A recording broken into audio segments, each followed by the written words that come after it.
नमस्कार, मैं चंद्रशेखर। आप देख रहे हैं विमर्श न्यूज। देखिए, बिहार पुलिस मुख्यालय की तरफ से आज प्रेस वार्ता रखा जाता है।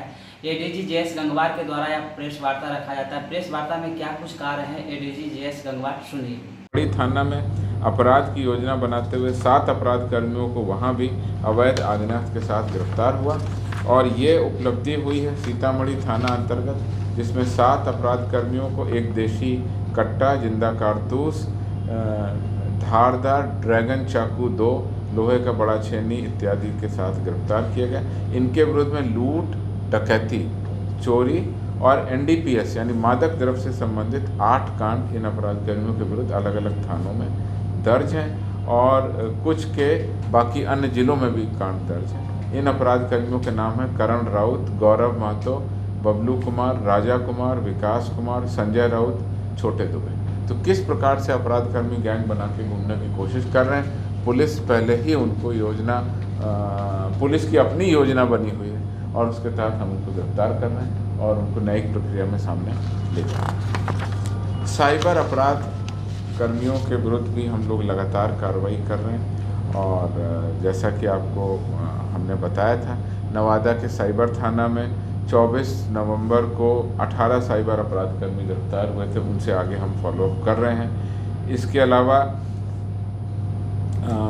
एटीएम कार्ड बदलकर साइबर ठगी करने वाले एक अपराध कर्मी को हमने गिरफ्तार किया और यह अपराध कर्मी के द्वारा 20 अगस्त को पश्चिम चंपारण के शिकारपुर के रहने वाले व्यक्ति के द्वारा एटीएम से पैसा निकालने के क्रम में 1.5 लाख रुपए की निकासी कर दी गई थी। इसमें पूरी छानबीन की गई, पूरा तकनीकी अनुसंधान भी किया गया साइबर अपराधों में और इसके द्वारा जो व्यक्ति गिरफ्तार किया गया उसके पास से फिर बाद में साइबर अपराधी के पास से पीएनबी का खाता चेकबुक, एचडीएफसी का चेकबुक, आईडीबीआई का चेकबुक, यूको बैंक का एटीएम कार्ड, आधार कार्ड, पैन कार्ड इत्यादि बरामद किए। तो इस प्रकार से लगातार कोई भी अपराध कर्मी हो, किसी भी तरह की योजना बना रहा हो, पुलिस लगातार कार्रवाई कर रही है, गिरफ्तार कर रही है और जैसा कि मैंने आपको बताया, पारदर्शी और विश्वसनीयता के साथ पुलिस आगे काम कर रही है और अपने सभी क्रियाकलापों को भी आम जनता के सामने जन उपयोगी बनाने की कोशिश कर रहे हैं। सोनपुर मेला के संबंध में आपको पिछली बार विस्तृत रूप से बता दिया गया था।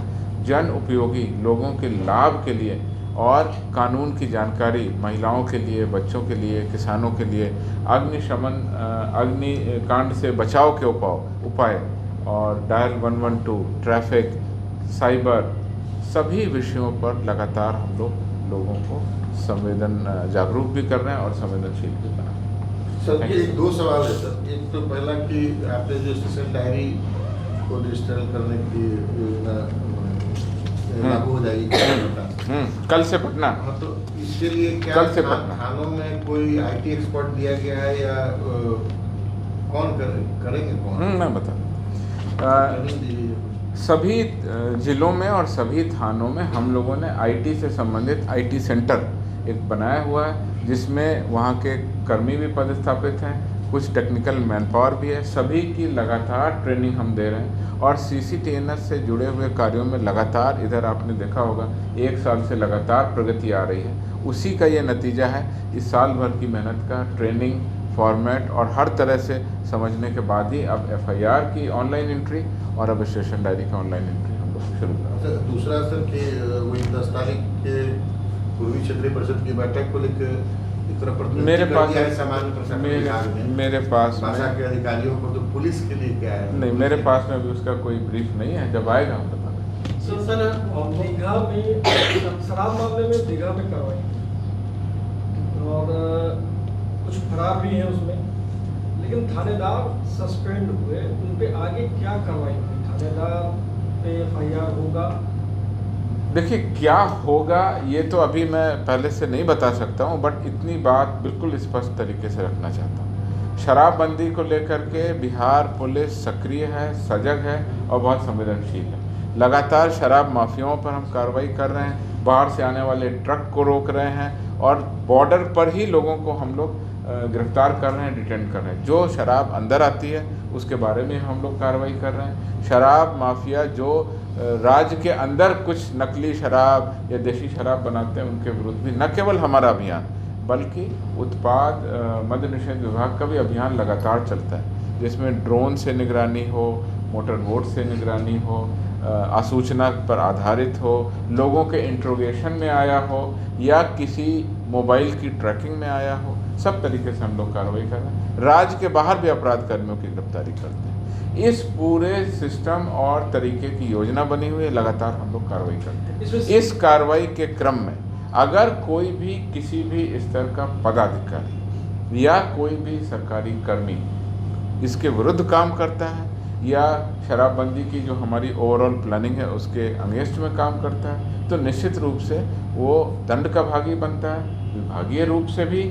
और अगर मद्य निषेध के नियम और मद्य निषेध जो अधिनियम है उसके तहत कोई का उल्लंघन होता है तो हम लोग FIR भी दर्ज करते हैं, ठोस कार्रवाई करते हैं। लगातार पुलिस कर्मियों पर जो दोषी पाए गए हैं, न केवल हमने उनको सस्पेंड किया है, उनको 10 साल की ड्यूटी से, कर्तव्य से भी वंचित किया है। कई लोगों को विभागीय कार्रवाई संचालन करने के उपरांत में गंभीर सजा भी दी गई है और कई सारे लोगों को हमने गिरफ्तार भी किया है। एक तो सिटी SP सेंट्रल जांच कर रहे थे, दूसरा एक नई बात सामने आई है कि भागलपुर में भी किसी पुलिस अधिकारी के पास यहाँ से शराब भेजी गई। सर, जिस दिन रेड हुआ था, शराब बरामद हुआ थाना में, उस दिन CCTV में थाना में लगा हुआ है और शराब माफिया आकर के थाना देख पैर पकड़ के प्रणाम करता है। सर, ये CCTV जो आपने सूचनाएं दी वह निश्चित रूप से मेरे लिए सूचनाएं भी हैं और मुझे लगता है कि पटना पुलिस की टीम इस पर कार्रवाई करेगी। ये सर उनकी कार्रवाई और जांच अगर आपको पता है कि ऐसा ऐसा हुआ है तो निश्चित रूप से